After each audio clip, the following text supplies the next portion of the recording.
Soy Joan Pitrán, director del grupo de compliance de Albaglis Aliasnik. Les doy la bienvenida a un nuevo episodio del podcast Rule the Rules de Compliance Latam, donde exploramos temas clave en el mundo de compliance y mejores prácticas corporativas.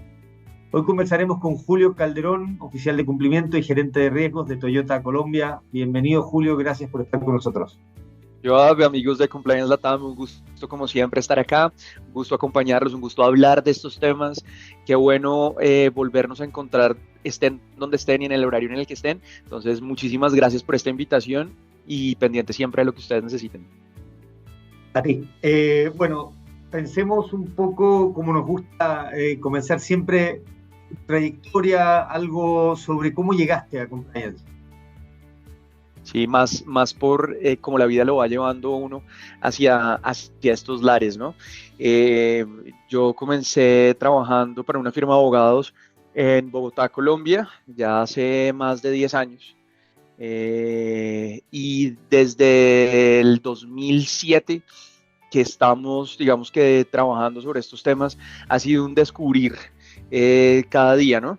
Yo recuerdo que los temas de compliance comenzaron hace mucho tiempo siendo interesantes por las búsquedas en listas, por todo lo que se encontraba, esa información que uno podía tener como privilegiada con esos accesos a esa lista Clinton inicial que existió hace mucho tiempo, que se fue desarrollando. Y mira, pues después del 2007 y ya casi 20 años después, hoy estamos y seguimos trabajando en estos temas que son muy sexys, que son muy, pero muy vigentes y además que nos hacen a todos congregarnos y siempre compartir buenas opiniones acerca de estos asuntos.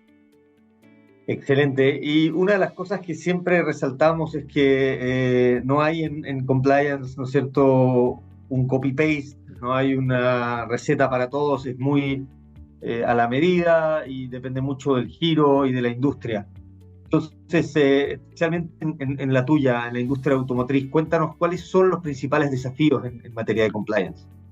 Colombia tiene unos desafíos muy interesantes, pero no te voy a hablar de esa tropicalización hoy, vamos a hablar, digamos que por ser un tema mucho más regional, acerca de temas más transversales que creo que hoy en día están siendo el día a día de los oficiales de cumplimiento de esta industria. Definitivamente, hoy enfrentamos una auténtica triada de riesgos de cumplimiento. El primero de esos riesgos es la volatilidad arancelaria y las regulaciones de comercio internacional. Para ponerlo en contexto, sabes muy bien y yo creo que ya todos nuestros oyentes y personas conectadas saben que Estados Unidos impuso unos aranceles adicionales a vehículos provenientes de ciertas latitudes. Hoy siguen vigentes bajo una tregua de 90 días con tarifas reducidas, en el caso de China al 30%. Pero hay que tener mucho cuidado con esas treguas, ¿no? Si esa tregua se rompe, podemos volver a un escenario de un 145% de aranceles de la noche a la mañana. Ese nivel de volatilidad, claramente Joab señala la importancia que el Foro Económico Mundial le ha dado también a este tema en el informe de riesgos 2025, donde convirtió la confrontación geoeconómica en uno de los 3 riesgos globales más relevantes de corto plazo. Para la industria esto significa que una sola decisión política comercial puede redibujar por completo la cadena de valor de lo que hemos logrado en años de trabajo. Segundo riesgo de esa triada es la proliferación de vehículos conectados, y esto es un tema absolutamente interesante porque es la aplicación de tecnología dentro de unos activos que nosotros veíamos muy lejanos, ¿no? Creo que todos recordamos esos carros de antaño donde efectivamente no había ningún tipo de sistema interconectado. Hoy lo vemos imposible. Hoy nos subimos a un carro, lo primero que queremos es tener nuestro GPS prendido para que él nos diga hacia dónde tenemos que dirigirnos y cómo optimizar nuestro tiempo. Ese riesgo de vehículos conectados convierte en cada automóvil, cada vehículo vendido a nivel global en un nodo digital que es absolutamente vulnerable. Un ejemplo clarísimo de esto también es que el gobierno de los Estados Unidos ha limitado la circulación de ciertos vehículos chinos por la preocupación de que las cámaras y sensores pudieran transmitir datos sensibles con implicaciones de seguridad nacional. Foro Económico Mundial, también en su Global Security Outlook de 2025, advirtió que este tipo de amenazas, desde suplantaciones hasta espionaje digital, se perfilan entre los riesgos más críticos hacia el año 2027. Para nuestra industria, pues esto significa que los riesgos de ciberseguridad dejaron de ser hipotéticos, hoy están en la agenda política y regulatoria de las principales potencias. Y para completarte esa triada, yo creo que el tercer componente es la transparencia en sostenibilidad y ESG. Cada vez más inversionistas, reguladores exigen reportes que sean no solamente físicos, sino verificables sobre emisiones de contaminantes al ambiente, condiciones laborales, trazabilidad incluso de proveedores. Ya no basta con unas declaraciones generales y abiertas, hoy se requiere que todos esos informes GRI que veníamos haciendo y presentando dentro de nuestras compañías tengan información y evidencia sólida y auditable. La ausencia incluso de esos reportes puede significar quedar por fuera de procesos de financiación internacional, procesos licitatorios, perder contratos globales o incluso enfrentar sanciones que son regulatorias. Lo importante es entender que todos estos riesgos, Joab y amigos que nos escuchan, no son estáticos. Hoy que estamos grabando son estos riesgos, mañana podrán ser otros, cambian y se reconfiguran día a día en cumplimiento nuestra labor. Obviamente consiste precisamente en mapear lo que constantemente nosotros vemos como riesgos que ganan mayor relevancia, anticiparnos antes de que impacten en la operación y transformar esa anticipación en algo que a mí me encanta, que es la resiliencia competitiva. Es así como todos los documentos, como los informes del Foro Económico Mundial, nos sirven como radar global para priorizar, porque lo que hoy es un riesgo emergente, mañana puede convertirse claramente en una crisis central de la industria. Extraordinario. Quiero profundizar en el tercer riesgo que comentaste, Julio, porque vemos que la tendencia, especialmente en Europa, ¿no es cierto?, es entregar responsabilidad a las empresas respecto de toda su cadena de suministro, ¿no?, en estas materias de sostenibilidad, compliance, ESG, etcétera. En una cadena de suministro tan extensa, tan compleja como puede ser la de una empresa como Toyota, ¿cómo haces para fomentar una cultura ética, un programa de compliance efectivo y a la vez resguardar, ¿no es cierto?, cualquier responsabilidad de la compañía? Sí, yo creo que eso es muy interesante, porque las cadenas de suministro tan amplias como las de la industria automotriz, hablar de una cultura ética no es un lujo, es claramente una necesidad, y hay tres buenas prácticas también que considero fundamentales frente a este punto. La primera es uso intensivo de herramientas tecnológicas para monitorear riesgos. Creo que hoy en día quien no esté utilizando inteligencia artificial, quien no esté utilizando todas las herramientas que estén a la mano para poder monitorear riesgos, básicamente está quedado, se fue hace rato este tren, y si no nos subimos en él, pues es el momento de subirnos y comenzar a revisar qué es lo que tenemos que hacer. Hoy no basta simplemente con revisar listas de sanciones básicas, esas listas de las que hablábamos al comienzo, esa lista OFAC que nosotros en Colombia conocimos en algún momento como lista Clinton. Hoy debemos tener visibilidad sobre cualquier inclusión en listas relacionadas con violación a derechos humanos, prácticas comerciales indebidas, prácticas laborales indebidas, junto con las adicionales que siempre hemos visto, que son lavado de activos, financiamiento del terrorismo, financiamiento de proliferación de armas de destrucción masiva, corrupción y soborno transnacional. La tecnología hoy nos permite que ese monitoreo no sea una sola foto estática, sino un radar constante que protege la integridad de toda la cadena. Y aquí hay un cambio de paradigma que es muy interesante, y es que la debida diligencia ya no solo se trata de conocer a mi cliente o a mi proveedor. Hoy hablamos de conocer el negocio completo como parte fundamental de esa debida diligencia. El due diligence no es únicamente a la contraparte, sino al negocio en el que esa contraparte está inmerso. Saber si tiene activos virtuales, saber si está recibiendo dinero en efectivo. Todo eso hace parte justamente de conocer debidamente a mi cliente hoy en día. La segunda práctica claramente es la difusión de códigos de ética y políticas de cumplimiento en varios idiomas y adaptados al contexto local. Lo hablábamos también al principio, la tropicalización es algo absolutamente importante. No podemos hacer un copy-paste de lo que vienen de nuestras empresas globales. Cada contexto debe ser analizado con detenimiento.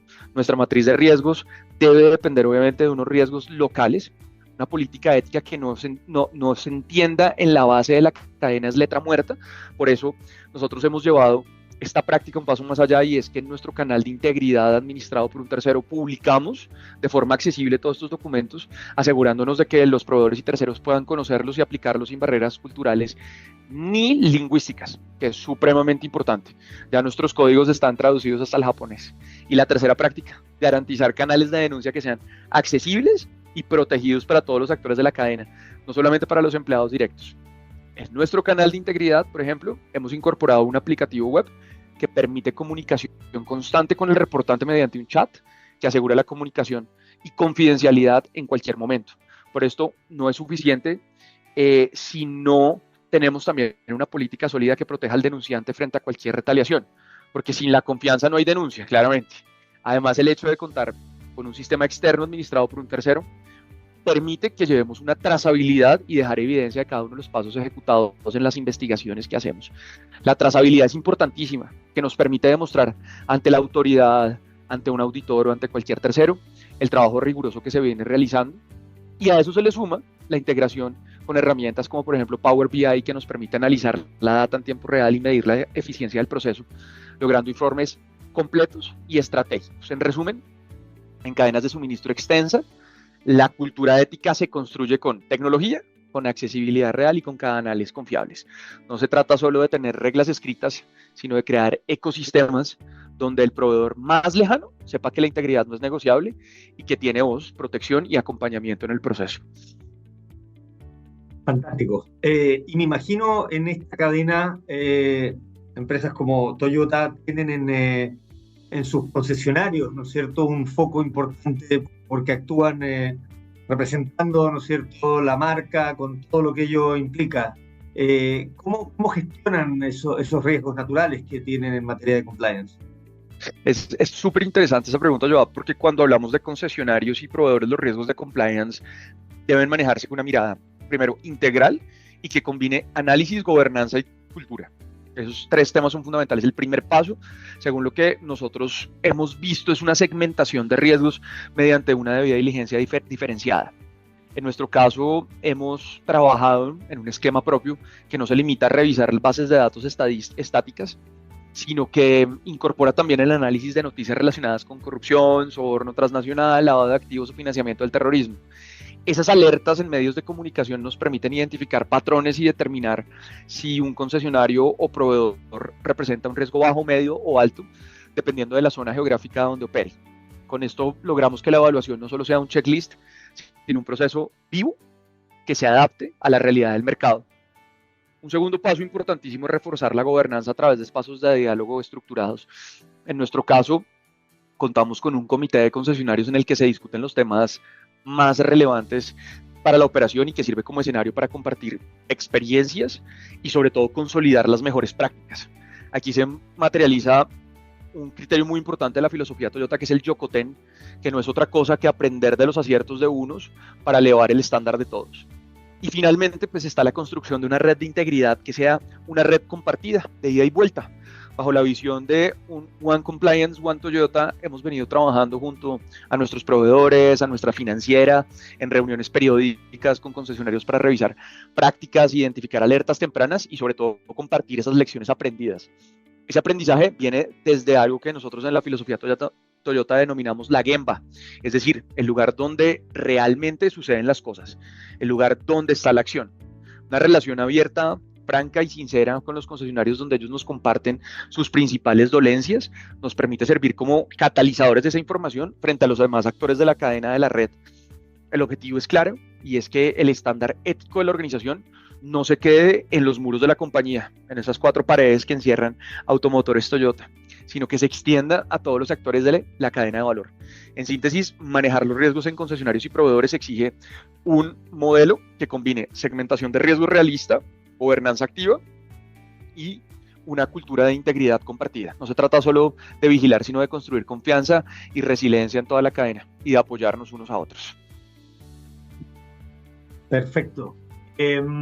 Mencionabas también en el outline de los riesgos el tema tecnológico. Toyota es una marca que uno asocia a innovación, a tecnología, a movilidad. ¿Cómo se adapta un programa de compliance a estos procesos en una compañía como Toyota? Es bien difícil, ¿sabes? Nos ha generado muchos retos y yo creo que de esos retos vienen también muchas experiencias y muchas lecciones aprendidas. No pretendemos tampoco conocerlos todos y tampoco creemos que este es el final del camino. Muy seguramente vendrán muchos Kaizen, muchas mejoras continuas de aquí en adelante, pero lo que vemos es que la verdadera adaptación de un programa de compliance a la innovación tecnológica y a la movilidad no empieza al final, cuando ya se tiene un producto en el mercado, sino desde el inicio. Y yo creo que esto es un término que la gente que trabaja en compliance ya conoce, y es que hablamos del principio de compliance by design o compliance por diseño o al diseño. Incorporar al área de cumplimiento desde el área de fase de diseño de los productos y de los procesos de movilidad es una necesidad. Tenemos dos ejemplos concretos de eso. Un ejemplo de ello es Dossier, producto que internamente lanzamos hace un año con el apoyo de una Big Four que permite uso de inteligencia artificial dentro de los procesos de onboarding de clientes y proveedores. Esto fue una integración temprana que convirtió el cumplimiento en un habilitador de innovación y no en un freno. Fuimos la primera área de la compañía que utilizó inteligencia artificial para sus procesos, y fue además un proyecto que tuvo el galardón de ser el mejor proyecto ESG de Toyota de la región el año anterior. Algo similar ocurrió con nuestro programa Quinto, que es un programa de movilidad as a service. Gracias a que lo estructuramos desde el principio con criterios claros de cumplimiento, pudimos identificar riesgos de suplantación, riesgos de crédito y potenciales temas de lavado de activos y financiamiento del terrorismo antes del lanzamiento a todos los actores de la cadena.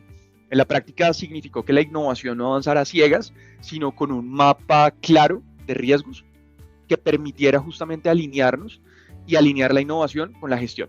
Eso básicamente pues, fue lo que nos funcionó en ese caso, y la adaptación no se limita a procesos internos, sino que también se trata de cómo el cumplimiento se conecta con la estrategia corporativa de una compañía, con la estrategia corporativa de sostenibilidad. En el caso de Toyota, nosotros lo reflejamos en una estrategia que denominamos la estrategia multiruta o el multipath strategy, una apuesta de movilidad limpia que no descansa en una sola solución, sino en múltiples caminos tecnológicos. Por eso tenemos híbridos enchufables, eléctricos, tecnologías de hidrógeno. Para nosotros en compliance esto implica garantizar que cada alternativa se implemente con la máxima transparencia, trazabilidad y responsabilidad, alineando la innovación con la gestión ESG, pero sobre todo buscando la tropicalización de las necesidades de cada mercado. Al final, la combinación es clara. Programa de compliance sólido se convierte en catalizador de confianza. Por un lado, habilita que la innovación como Dossier o Quinto avance con seguridad y respaldo, y por el otro lado, asegura que una estrategia de movilidad sostenible cumpla con lo que promete: accesibilidad, eficiencia tecnológica, ofreciendo respuestas reales y rápidas a un problema ambiental que es de todos, como es la movilidad.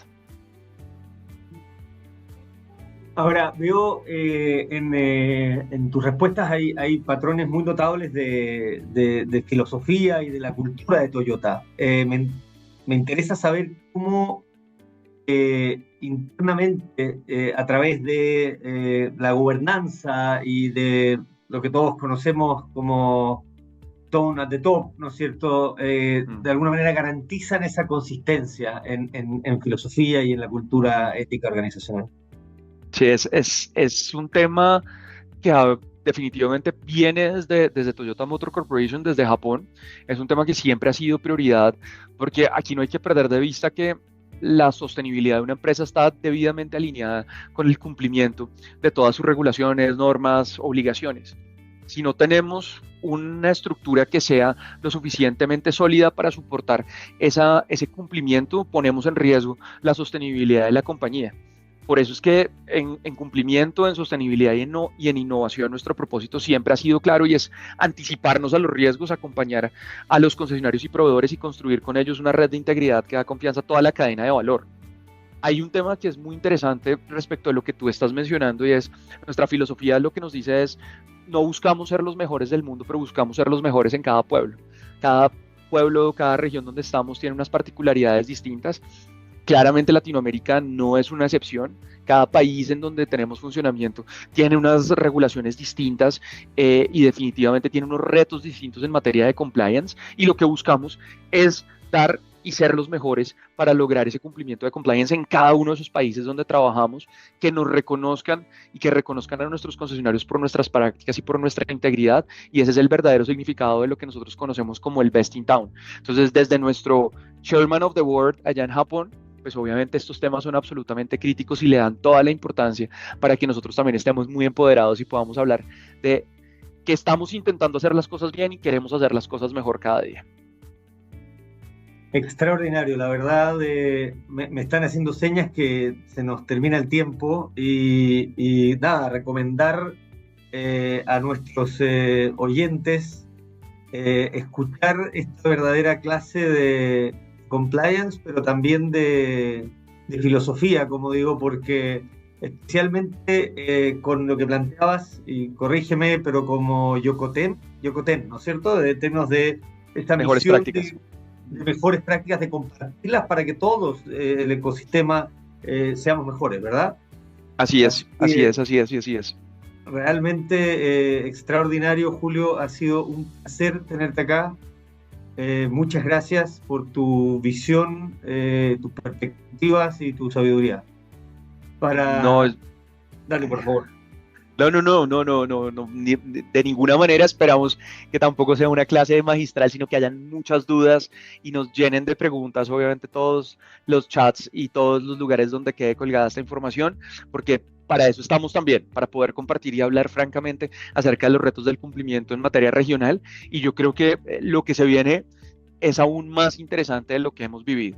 Yo creo que los retos tecnológicos que vienen en el futuro, los retos de protección de datos, los retos de efectivamente todas estas estructuras criminales que están intentando utilizarnos como fuentes de financiamiento o como pasos para poder hacer blanqueamiento de dinero, van a hacer que efectivamente el compliance tenga cada día más una relevancia más alta dentro de las discusiones de nuestras juntas directivas, dentro de nuestras asambleas de socios, dentro de las discusiones de los comités directivos de las compañías. Y esto es un tema definitivamente del que se tiene que hablar. O sea, no es un tema que podamos, digamos, que esconder debajo del tapete. El tema es tan grande que efectivamente hay que hablarlo, hay que enfrentarlo, hay que identificar cuando tengamos alguna falencia y tratar de mejorarla rápidamente para que no se nos vuelva a presentar. Yo tengo una frase que siempre menciono en estos espacios y es: ningún sistema de mitigación de riesgos es infalible. Nada nos va a hacer desaparecer el riesgo de lo que tenemos realmente. Si fuera así, todo el mundo importaría vehículos; si fuera así, todo el mundo tendría oficinas de abogados; si fuera así, todo el mundo haría cierto tipo de negocios que hoy en día son tan competidos, pero que efectivamente reportan unos riesgos que uno tiene que medir desde el principio. Entonces, seamos muy conscientes que lo que buscamos siempre es mitigar, nunca va a desaparecer, pero justamente en tener unos buenos controles operativos es donde nos vamos a poder dar el lujo de dormir tranquilos. Siempre lo he dicho, la labor del oficial de cumplimiento es permitir que toda la gente en la organización descanse tranquila. Exactamente, poder mitigar y gestionar estos riesgos en un nivel que nos tenga cómodos y que esté también en línea con el apetito de riesgo de la compañía. Qué mejor manera de terminar, Julio. De verdad, muchas gracias.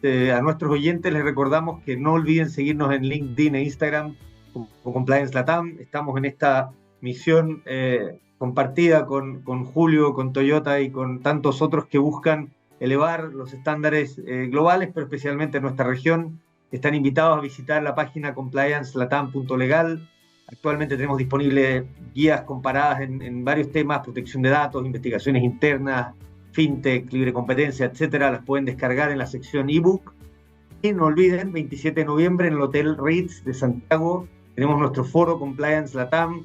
El epicentro de compartir mejores prácticas es en persona, y tendremos a grandes líderes de la región en estas materias.